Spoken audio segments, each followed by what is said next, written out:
Hey guys, how you doing? It's Pastor Mike and Johnny here, and we are excited to go through some awesome topics today. Yeah, we're doing like a little series, so we got all of our topics sort of in advance. So today, right now for this one, we're going to start with the topic of are we fully surrendered? That's and this could be any type of surrendering. It could be a physical surrendering. This could be a spiritual surrendering, leaning more towards that. Even a financial surrendering. All these things sort of funnel in together to this overarching theme of surrender. Right. So, Pastor Mike, what do you think about it? Well, I think we know the answer is probably not. More often than not. I mean, I like to think for our family, like Nicole and myself, I'm surrendered to her to a certain extent, right? When it comes to finances or if it comes to what she wants to do, right? I'll be a little bit more subject to her on most things because I'm okay with that. So I would be just more okay with, I guess I'm more comfortable surrendering, knowing more often than not that who I'm surrendering to is probably got my best interest at heart, or they're better at something than me, or I have respect for them, or all those kind of things. But I still like to do my own thing.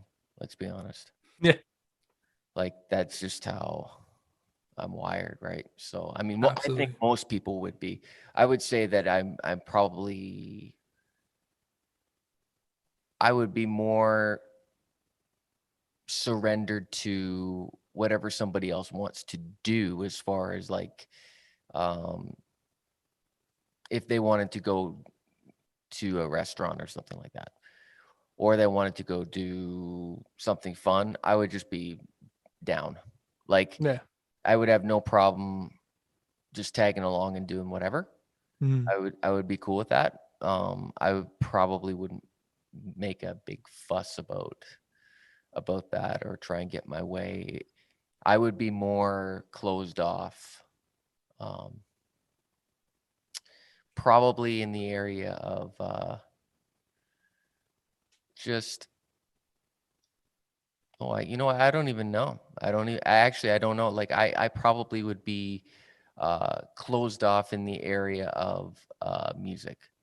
Mm. I don't like to listen to music in the car. No. No. Okay, that's something new. Yeah, I'm not a big I have to be in a mood to want to do. I'd rather listen to somebody talk than listen to music in the car. Okay. So I'm not a big fan of loud music on the way somewhere. I can't surrender the deck in the car, if that makes any sense. Okay. Like maybe to Nicole, but I'm still not a fan of it, even if I begrudgingly surrender. Right. So what about you? You know what? I think I lean towards the same sort of surrendering where if Makayla were wanting to do something very strongly, uh, I think the nine in me, this is kind of a bit of Enneagram language, Yeah, just seeks to make peace and be like, all right, yeah, sure, why not? right. Um, and there are times where in that surrendering, I sort of compromise what I actually want to do in order to sort of please and satisfy her instead. Right. So, for an instance, when it comes to movies, that's been a recovering battle. We we um, we chatted briefly about this. So yeah, go on. yeah, but yeah, on movies, she's into Hallmark and DIY stuff and very wholesome content. Like praise God for her. Whereas my interests are not as wholesome, and there's a lot of violence and political turmoil, bloodshed, and war. And That's Those are not things. that sounds like Pardon? the Bible to me. Yeah, right? That sounds like It's the full of Bible. OT content. That's But every time we watch a movie, it ends up that I surrender so she could be happy. And I'll like sit through Hallmark. It's predictable. It's all right. I just can't do it like every movie in a row. no, But no. I don't think anyone. Well, Michaela can obviously, but I she's don't. gone through marathons, man. I don't think most guys typically would jump at the crack to watch to crack open a Hallmark movie or something like that. Right. So you know what, Michaela, if you're watching this, you have a good husband. He's a good guy, and he's doing these things for you. When I was thinking about some of these topics that we've been talking about, um, I don't think any of us would say that we're fully surrendered. Um, Mhm. in the context of life or anything else, um, I would say more often than not that even people that would be more selfless than other people per se would still not be fully surrendered to anything. Mhm. Um, but in the context of to God, you and I have both brought up somebody that we talk about in the Bible about we're the bride of Christ. He's coming back for us. Like when I think about that kind of stuff, I really wonder if we are really full send all so to speak Mhm. when it comes to our relationship with God. Are we fully surrendered? You talked about financially. Right. Um, and maybe some of these things have to do with the fact that there's certain topics, because I think young adults, 30 somethings down, um, they're constantly researching things. I mean, I would say that our generation, like your generation, I'm older than you. Oh, it's hard to admit.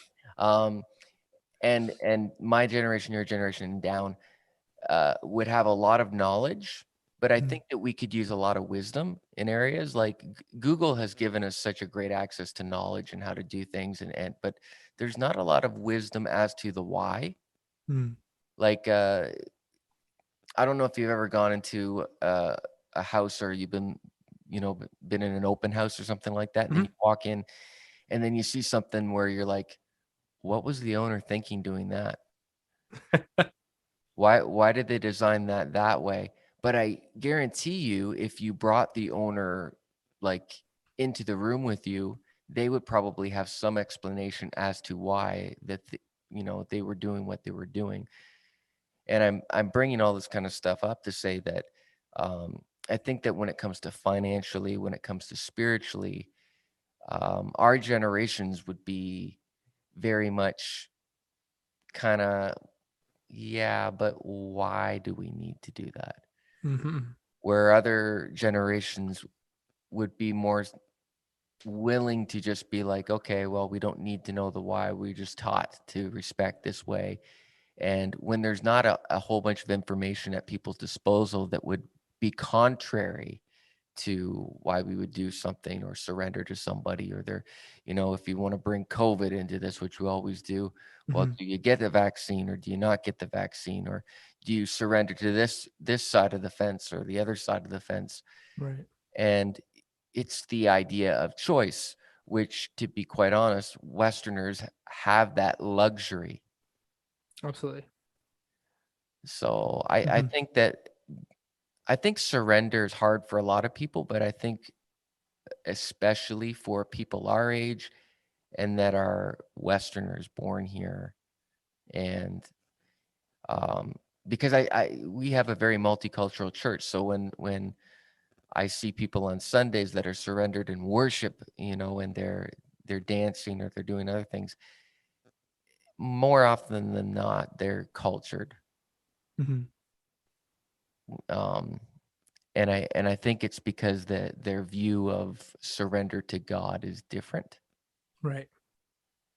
Um, yeah, so I think we look at God as an oppressive figure compared to a figure that would be a liberator. Hmm. Interesting. So Interesting. like what do you think when it comes to all powerful, um you know Yahweh, Hmm. God? What do you think? You know what? It's there are two thoughts. So one being that the idea of the word surrender, it implies that there is a battle going on. Hmm. And what's funny about the language is that when you're surrendering, you recognize that you're in a losing battle. You're surrendering in order to kind of go away unscathed or with less of a penalty, to give up and hopefully be safe. But in our own like Christian language, when we talk about surrender, it's surrendering to God. So it's my thought is like in the battle that we already have existing, Yep. is there another sort of subconscious battle happening in the background where it's our individuality versus God, in the sense Right. that we're not wanting to surrender to Him and we're wanting to fight this battle. Right. And in both cases, we're losing because God is all powerful God. We're not going to win against Him. And whatever battle we're in is Hmm. without God's strength is kind of a futile effort a lot of times. Yep. Um, so that was one interesting thought about surrendering, and it's kind of like a two-pronged sort of surrender. You surrender twice. Yep. You surrender the battle you're facing, and you surrender that battle to God to win it. And then the second thought about all powerful, like you surrender in order to win in some way, Right. whether to be achieve victory or just not outright lose. And so I Yep. think having God there as the all powerful, all knowing, almighty, as God the infallible, it's like in a logical sense, it makes the most sense to just put all your faith in Him. But it's hard. Right.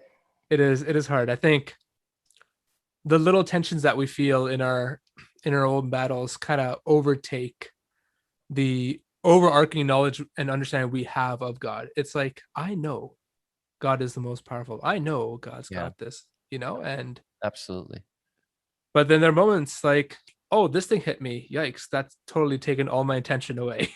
Right? Absolutely. Um, yeah. And and the thing about it is,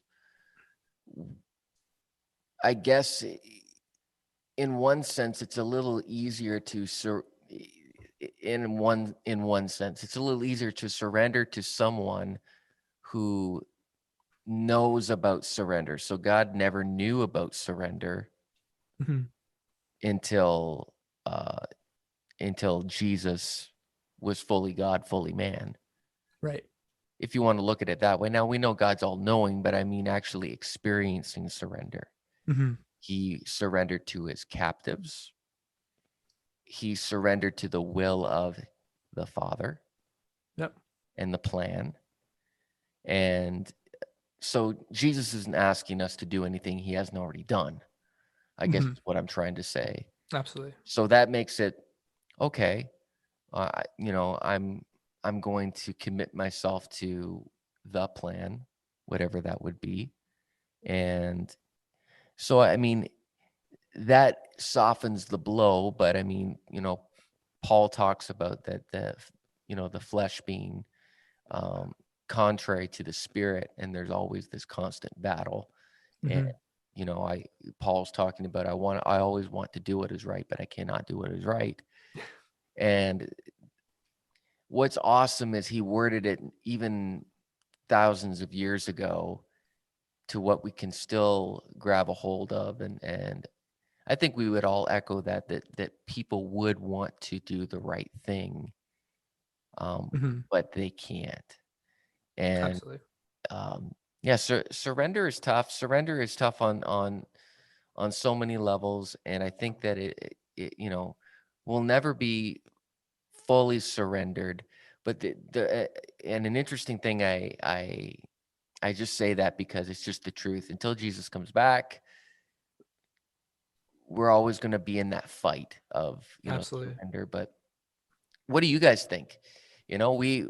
We're just two young guys that are just chatting away and trying to figure out life in the spirit and how things are going. And we don't have it all together. But you know what? Why don't you let us know what you think? What are some areas in your life that you have a hard time surrendering to God? Maybe Mm. it's finances. Maybe it would be something as simple as time, or maybe it's relationships. What are some areas that you guys are struggling with when it comes to surrendering to God? And let us know. And we want to hear about it. We want to be able to pray for you. Maybe we can help you and give you resources into maybe books or material, or maybe just hanging out, whatever that would be. So we want to be able to hear from you and walk with you. So we're going to go do that now. And we will go dive into some discussion, maybe in the comments, or whenever you're watching this. If there's a small group after this, we are looking forward to being able to hear from you those issues of surrender. Thanks for watching this one. And we look forward to seeing you in the next video.